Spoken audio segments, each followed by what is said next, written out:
नमस्कार, शब्दसाची विंध्य के समाचार बुलेटिन में आपका स्वागत है। मैं हूं आपके साथ प्राची अंबर। शुरुआत करते हैं हेडलाइन से। रीवा में अतिक्रमण पर बड़ी कार्रवाई। नीम चौराहा के पास चला बुलडोजर, 50 परिवार बेघर। रीवा में चैत्र नवरात्रि कलश यात्रा के दौरान हर्ष फायरिंग, कैमरामैन घायल। एसडीएमएच रीवा में तीसरी मंजिल पर आग लगने से अफरा तफरी, स्टाफ ने समय रहते पाया काबू। रीवा में सोते समय नागिन के काटने से महिला की मौत। रीवा जिले के सीआरपीएफ जवान को राजकीय सम्मान के साथ दी गई अंतिम विदाई। रीवा में बच्चा चोर की अफवाह से बवाल, भीड़ ने पिता पुत्र को घेरा, पुलिस ने बचाया। रीवा में थाने में शिकायत लेकर पहुंची युवती हुई बेहोश, पुलिसकर्मियों में मचा हड़कंप। मऊगंज में तेज रफ्तार बाइक ने बुजुर्ग महिला को मारी टक्कर, अस्पताल में मौत। रीवा में 4 साल बाद भी अधूरी सड़क, ठेकेदार ने कहा अब नहीं बनेगी, ग्रामीणों में आक्रोश। रीवा सेंट्रल जेल में साक्षरता की अनूठी मिसाल, सास बहू सहित 81 बंदी बने साक्षर। रीवा में झूलेलाल जयंती पर सिंधु नवयुवक मंडल ने निकाली भव्य वाहन रैली। सतना कोर्ट को बम से उड़ाने की धमकी से हड़कंप, सुरक्षा अलर्ट जारी। सतना में चलते हाईवे में लगी भीषण आग, ड्राइवर क्लीनर ने कूदकर बचाई अपनी जान। रीवा में गर्म दूध के बर्तन में गिरने से 3 वर्षीय मासूम की मौत। मध्य प्रदेश में मौसम में बदलाव, कई जिलों में बारिश ओले की संभावना। रीवा में भी छिटपुट बौछारें। जादू देखा है, हम दिखाते हैं। आप सोचिए, हम बनाते हैं। अपने घर या ऑफिस को सजाएं मनपसंद डिजाइन के कस्टमाइज वॉलपेपर्स, ब्लाइंड्स, पेंटिंग्स और लेजर कटिंग से बनी आकर्षक चीजों से। आज ही कॉल कीजिए 7611125428, क्योंकि आपकी कल्पनाओं को पंख देना भी जरूरी है।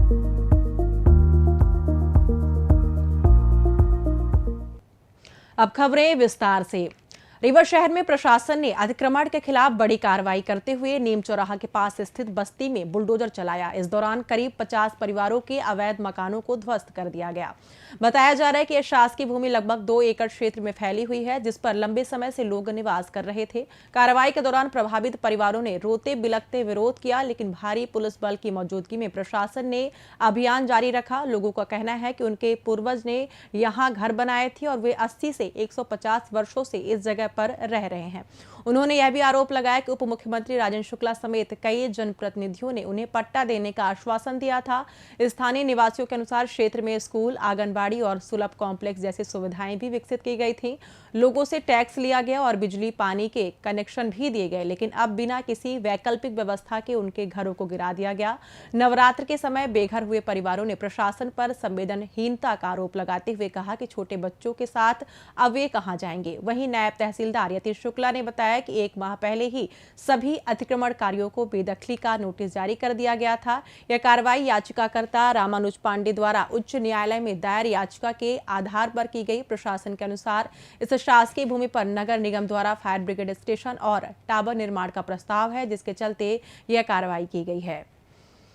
रीवा शहर में चैत्र नवरात्रि के अवसर पर गुरुवार देर रात एक बार फिर हर्ष फायरिंग की घटना ने कानून व्यवस्था पर गंभीर सवाल खड़े कर दिए हैं। कलश यात्रा के दौरान हुई इस गोलीबारी में कैमरामैन को गोली लग गई, जिससे वह गंभीर रूप से घायल हो गया। घायल को तुरंत निजी अस्पताल में भर्ती कराया गया, जहां उसका इलाज जारी है। जानकारी के अनुसार समान थाना क्षेत्र से निकली यह कलश यात्रा पंचमठा आश्रम तक पहुंची थी। यात्रा वापस लौटते समय गुलाब नगर के पास अचानक फायरिंग शुरू कर दी गई। इस दौरान यात्रा की फोटोग्राफी और वीडियोग्राफी कर रहे पवन सिंह के पैर में गोली लगी। पुलिस ने घटनास्थल से साक्ष्य के तौर पर कैमरा और मेमोरी कार्ड जब्त कर लिया है। घटना की सूचना मिलते ही समान थाना पुलिस मौके पर पहुंची और जांच शुरू कर दी गई है। पुलिस अब यह पता लगाने में जुटी हुई है कि फायरिंग किसने की और किन परिस्थितियों में यह वारदात हुई। अभी तक गोली चलाने वाले व्यक्ति का पता नहीं चल सका है। गौरतलब है कि रीवा में हाल ही के दिनों में बैक टू बैक गोलीकांड और हर्ष फायरिंग की घटनाएं सामने आ रही हैं, जिससे स्थानीय लोगों में दहशत का माहौल है। रीवा के संजय गांधी चिकित्सालय में शुक्रवार दोपहर करीब 3 बजे मेडिसिन विभाग की आईसीयू में एक्सट्रैक्शन बॉक्स से अचानक आग की लपटें उठने लगी, जिसे देखकर अस्पताल परिसर में अफरा तफरी मच गई। सुरक्षा कर्मियों और अस्पताल स्टाफ ने तुरंत आग बुझाने का प्रयास शुरू किया। सुरक्षा के मद्देनजर मरीजों के परिजनों, विशेषकर महिलाओं और बच्चों को बाहर निकाला गया तथा लिफ्ट सेवा भी तत्काल बंद कर दी गई। हालांकि कुछ ही मिनटों में आग पर पूरी तरह काबू पा लिया गया। इसके बाद बिजली आपूर्ति बहाल कर दी गई और लगभग आधे घंटे बाद अस्पताल की सामान्य व्यवस्था बहाल हो गई। किसी तरह की कोई जनहानि या गंभीर क्षति नहीं हुई। आग लगने का मुख्य कारण शॉर्ट सर्किट माना जा रहा है। बढ़ते गर्मी के मौसम में मेडिकल उपकरणों के अतिरिक्त लोड से पुराने विद्युत व्यवस्था पर दबाव बढ़ने की वजह से ऐसी घटनाएं चिंता का विषय बनी हुई हैं। बता दें कि इससे पहले भी संजय गांधी चिकित्सालय में ऐसी दुर्घटनाएं हो चुकी हैं, लेकिन प्रशासन ने इसे कोई सबक नहीं लिया। रीवा जिले के सिमरिया थाना क्षेत्र अंतर्गत ग्राम रगौली में गुरुवार रात एक दर्दनाक घटना में एक महिला की नागिन के डसने से मौत हो गई। मृतका मीना दाहिया रात को बिस्तर पर सो रही थी, तभी अचानक उन्हें नागिन ने डस लिया।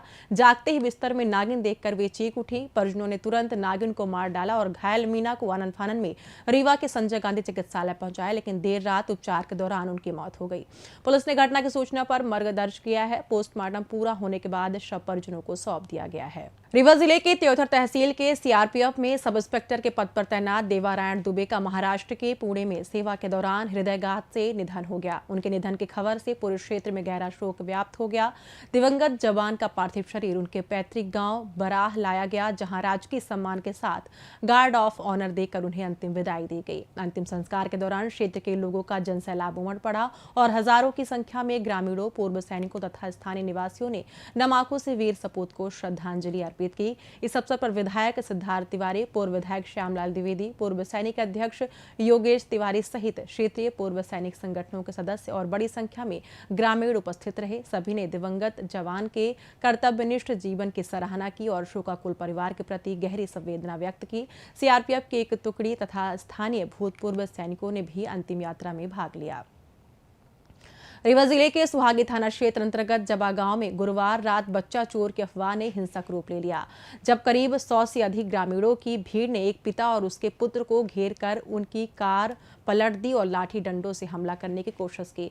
पुलिस के मुताबिक मामला बच्चा चोरी नहीं बल्कि पारिवारिक विवाद से जुड़ा हुआ है। दरअसल नीरज गौतम और उनकी पत्नी पुष्पांजलि गौतम के बीच चल रहे विवाद के चलते दोनों अपने 7 वर्षीय बेटे को अपने पास रखना चाहते हैं। गुरुवार रात नीरज जब ससुराल से बच्चे को अपने साथ ले जाने लगे तो गांव में बच्चा चोरी की अफवाह फैला दी गई और देखते ही देखते भीड़ इकट्ठा हो गई। स्थिति बिगड़ने पर सुहागी थाना पुलिस मौके पर पहुंची और साहस दिखाते हुए दोनों को भीड़ से सुरक्षित बाहर निकाला। शुक्रवार को घटना का वीडियो सोशल मीडिया पर वायरल हुआ, जिसमें भीड़ का उग्र रूप साफ नजर आ रहा है। थाना प्रभारी पवन शुक्ला ने बताया कि मामला गलतफहमी का है और पुलिस अफवाह फैलाने वालों की पहचान कर जांच कर रही है। रीवा शहर के विश्वविद्यालय थाना क्षेत्र में गुरुवार रात करीब 8 बजे एक युवती अपनी शिकायत दर्ज कराने पहुंची, लेकिन एफआईआर लिखवाने से पहले ही वह अचानक बेहोश हो गई, जिससे पूरे थाने में हड़कंप मच गया। युवती ने अपना नाम अभिलाषा बताया था, लेकिन इसके आगे वह कुछ बोल पाती इससे पहले ही वह गिर पड़ी। तत्काल महिला पुलिसकर्मियों की मदद से उसे संजय गांधी चिकित्सालय पहुंचाया गया, जहां डॉक्टरों ने प्राथमिक उपचार के बाद उसकी स्थिति स्थिर बताई है। फिलहाल बेहोशी का सटीक कारण स्पष्ट नहीं हो सका है।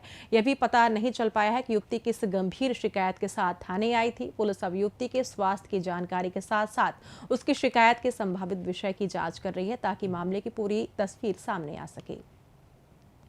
मऊगंज जिले के नईगढ़ी थाना क्षेत्र में गुरुवार को हुए सड़क हादसे में एक बुजुर्ग महिला की मौत हो गई। जानकारी के मुताबिक पैदल चल रही बुजुर्ग महिला लक्ष्मी सोधिया को तेज रफ्तार बाइक सवार ने जोरदार टक्कर मार दी। हादसे में गंभीर रूप से घायल महिला को स्थानीय लोगों की मदद से तुरंत रीवा के संजय गांधी चिकित्सालय में भर्ती कराया गया, लेकिन उपचार के दौरान रात में उनकी मौत हो गई। पुलिस ने हादसे का मामला दर्ज कर लिया है और आरोपी बाइक सवार की तलाश शुरू कर दी है।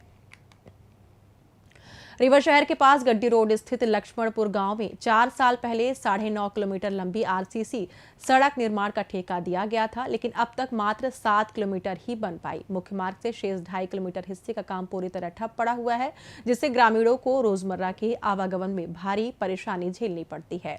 ग्रामवासी अनुराग धर द्विवेदी ने बताया कि जब ठेकेदार से निर्माण कार्य के बारे में पूछताछ की गई तो उन्होंने स्पष्ट कह दिया कि अब सड़क नहीं बनेगी। गाँव वालों का आरोप है कि ठेकेदार द्वारा काम में घपला किया जा रहा है और फंड का दुरुपयोग हुआ है। परेशान ग्रामीण अब प्रशासन से मांग कर रहे हैं कि मामले की गहन जांच कराई जाए, शेष बची सड़क का निर्माण शीघ्र पूरा किया जाए ताकि उनकी दैनिक जीवन की मुश्किलें कम हो सकें। सर, ये 2021 का टेंडर है इसका। संजय द्विवेदी जी हैं एक ठेकेदार, तो लगभग 2 साल पहले काम रोक दिए थे, फिर से ये काम चालू किए और लगभग आप देख सकते हैं इसकी गुणवत्ता के बारे में हमने 2 साल पहले इसकी शिकायत कलेक्टर साहब से किए थे, कोई कार्यवाही नहीं हुई। लगभग ये मान लीजिए कि 30% का काम हो रहा है, 70% इसमें भ्रष्टाचार किया जा रहा है। थर्ड क्वालिटी का डस्ट बिछा के पूरा जो है इसके ऊपर मतलब 40 mm की गिट्टी पड़नी चाहिए। कहीं भी 40 mm की गिट्टी इसमें नहीं पड़ी है। कलेक्टर साहब से हमने शिकायत किया था, कोई वहाँ से कोई सहयोग प्राप्त नहीं हुआ, कोई जांच नहीं हुई, बल्कि वो हमारे पास ठेकेदार का फ़ोन आया। वो बोले कि आपको जो करना है वो करते रहिए, हम तो अपने हिसाब से काम करेंगे। रीवा की सेंट्रल जेल से शिक्षा की एक प्रेरणादायक कहानी सामने आई है, जहां भारत सरकार के उल्लास नव भारत साक्षरता कार्यक्रम के तहत 81 बंदियों को अशिक्षित से साक्षर बनाया गया। इनमें सबसे खास सास और उनकी बहू की जोड़ी है, जो साथ बैठकर पढ़ाई करती हुई सफलतापूर्वक परीक्षा पास कर साक्षरता प्रमाण पत्र हासिल करने में कामयाब रही। राष्ट्रीय शिक्षा नीति 2020 के तहत चल रहे इस अभियान में 14 मार्च को आयोजित मूल्यांकन परीक्षा में सभी 81 बंदियों ने भाग लिया और सफलता हासिल की।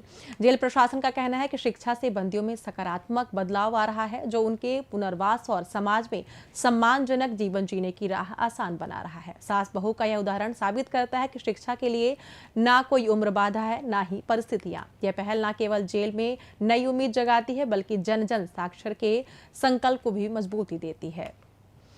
रीवा शहर में झूलेलाल जयंती के अवसर पर सिंधु नवयुवक मंडल ने उत्साहपूर्वक वाहन रैली का आयोजन किया। सिंधु समाज के नवयुवकों की बड़ी संख्या में भागीदारी वाली यह रैली झूलेलाल मंदिर से शुरू हुई। रैली शहर के प्रमुख मार्गों से गुजरते हुए शिल्पी प्लाजा और प्रकाश चौराहा होते हुए अंत में सिंधु भवन पहुंची। सिंधु भवन में रैली के समापन पर भव्य सांस्कृतिक कार्यक्रम आयोजित किए गए, जिसमें समाज के युवाओं ने झूलेलाल महाराज के भजन कीर्तन और उत्साहपूर्ण माहौल में भाग लिया। यह आयोजन सिंधु समाज के एकजुटता और धार्मिक उत्साह को दर्शाता है, जिसने शहर में झूलेलाल जयंती के उत्सव को और भी यादगार बना दिया।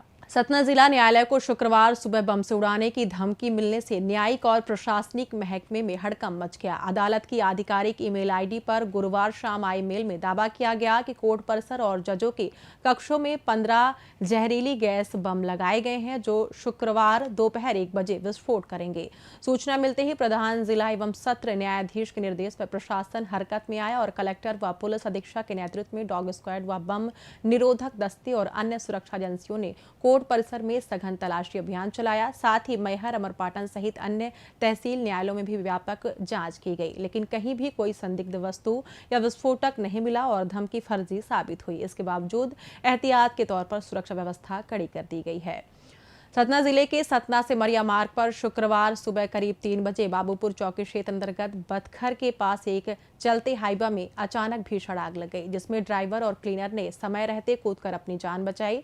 जानकारी के मुताबिक तिहाई क्षेत्र से गिट्टी लोड कर सतना की ओर आ रहा हाईवा बीच रास्ते में आग की लपेट में आ गया, जिससे आग तेजी से फैलकर पूरे वाहन को अपनी गिरफ्त में ले लिया और वह पूरी तरह जलकर खाक हो गया। दोनों ने तुरंत वाहन रोका, कूदकर सुरक्षित निकले और मालिक को सूचना दी। सूचना पर दमकल की 2 गाड़ियां पहुंची और करीब 2 घंटे की मशक्कत के बाद सुबह 5 बजे आग पर काबू पाया जा सका। बताया गया है कि हाईवा भाजपा नेता सुधीर सिंह का था, जो खुद फायर स्टेशन पहुंचकर दमकल वाहन लेकर मौके पर पहुंचे थे। आग लगने का कारण अभी स्पष्ट नहीं हो पाया है। पुलिस तकनीकी खराबी या शॉर्ट सर्किट की आशंका जता रही है और मामले की जांच कर रही है। रीवा जिले के गुड़ थाना क्षेत्र के ग्राम बदबार में 3 वर्षीय बच्ची संस्कृति पटेल की गर्म दूध के बर्तन में गिरने से गंभीर हालत में जलने के कारण मौत हो गई। वह पिछले 27 दिनों से संजय गांधी चिकित्सालय में जीवन मृत्यु के बीच जूझ रही थी। घटना 23 फरवरी को हुई, जब संस्कृति घर में रखे उबलते दूध के बर्तन में गिर गई, जिससे उसके शरीर का बड़ा हिस्सा गंभीर रूप से जल गया। परिवार ने उसे तुरंत अस्पताल पहुंचाया, जहां चिकित्सकों ने लगातार इलाज किया, लेकिन बच्ची को बचाया नहीं जा सका। पुलिस ने मामला दर्ज कर जांच शुरू कर दी है। मध्य प्रदेश में मौसम का मिजाज बदल रहा है। पश्चिमी विक्षोभ के सक्रिय होने से राज्य के कई हिस्सों में बारिश और गरज के साथ बौछारें पड़ने की संभावना है। मौसम विभाग के अनुसार 21 मार्च को कुछ जिलों में ओलावृष्टि भी हो सकती है। रीवा जिले में आज मौसम बादलों से घिरा रहा और सुबह हल्की बौछारें भी पड़ी। अधिकतम तापमान 28 से 29 डिग्री सेल्सियस रहा, जबकि न्यूनतम तापमान 19 डिग्री के आसपास रहने का अनुमान है। राज्य के अन्य हिस्सों में ग्वालियर, चंबल, जबलपुर, शहडोल और सागर संभागों में भी बारिश की गतिविधियां देखी जा सकती हैं। कुछ स्थानों पर हल्की से मध्यम बारिश के साथ ओले गिरने की चेतावनी जारी की गई है। इसी के साथ ये समाचार बुलेटिन समाप्त हुआ। कल फिर मिलेंगे नई खबरों के साथ। जुड़े रहिए शब्दसाची विंध्य से और विंध्य से जुड़ी तमाम खबरों के लिए हमारे चैनल को सब्सक्राइब कर दें। अपने आसपास की खबरें हम तक पहुंचाने के लिए स्क्रीन पर दिए गए नंबर पर आप संपर्क कर सकते हैं। धन्यवाद।